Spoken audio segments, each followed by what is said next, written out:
Giproklamang kampyon og mihakot sa uban pang mga awards ang Barangay Lumbia atol sa Oro Higalaay Street Dancing Competition 2025 nga gipasiugdahan sa kagamhanang lokal pinaagi sa City Tourism and Cultural Affairs Office diha sa Misamis Oriental Integrated Sports Complex Agosto 26, 2025. Nasakmit sa Lumbia ang kadaugan isip kampyon sa Higalaay Dance Showdown nga dunay premyo nga mukabat 500,000 pesos og kampyon usab sa street dancing adunay premyo nga mukabat 50,000 pesos. Nakadawat usab kini og 20,000 nga premyo sa matag special awards nga naangkon nga naglangkob sa Best in Choreography, Best in Production Design ug Best Storyline.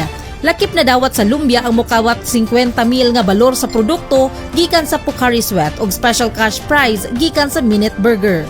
Sa laing bahin nahimong first runner-up sa Higalaay Dance Showdown ang Barangay Lapasan ug modawat sa premyo nga mukabat sa 400,000 pesos.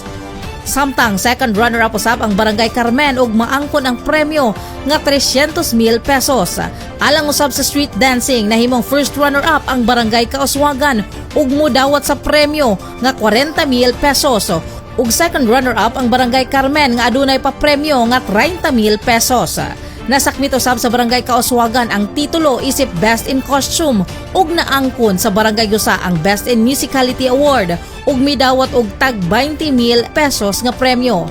Nasayran moabot sa napulo ka mga barangay ang nagtigi sa street dancing competition nga gilampuban sa Barangay Bulwa, Barangay Carmen, Barangay 17, Lumbia, Lapasan, Gusa, FS Catanico, Kauswagan, Pagatpat ug Pagalungan.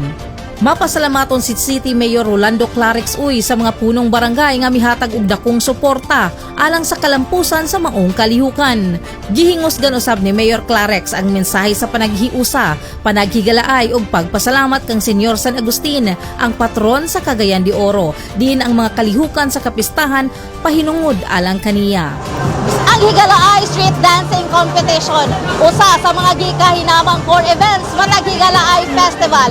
Diin pinaagi sa kulturanong pasundayag, mapakita ang tipik sa sugilanon, kultura, pagtuo o panginabuhian sa Cagayan de Oro. Kauban sa kamera, Ruel Felicitas, June Cañete, kini si Archie Pagayaman, alang sa City Hall News Updates.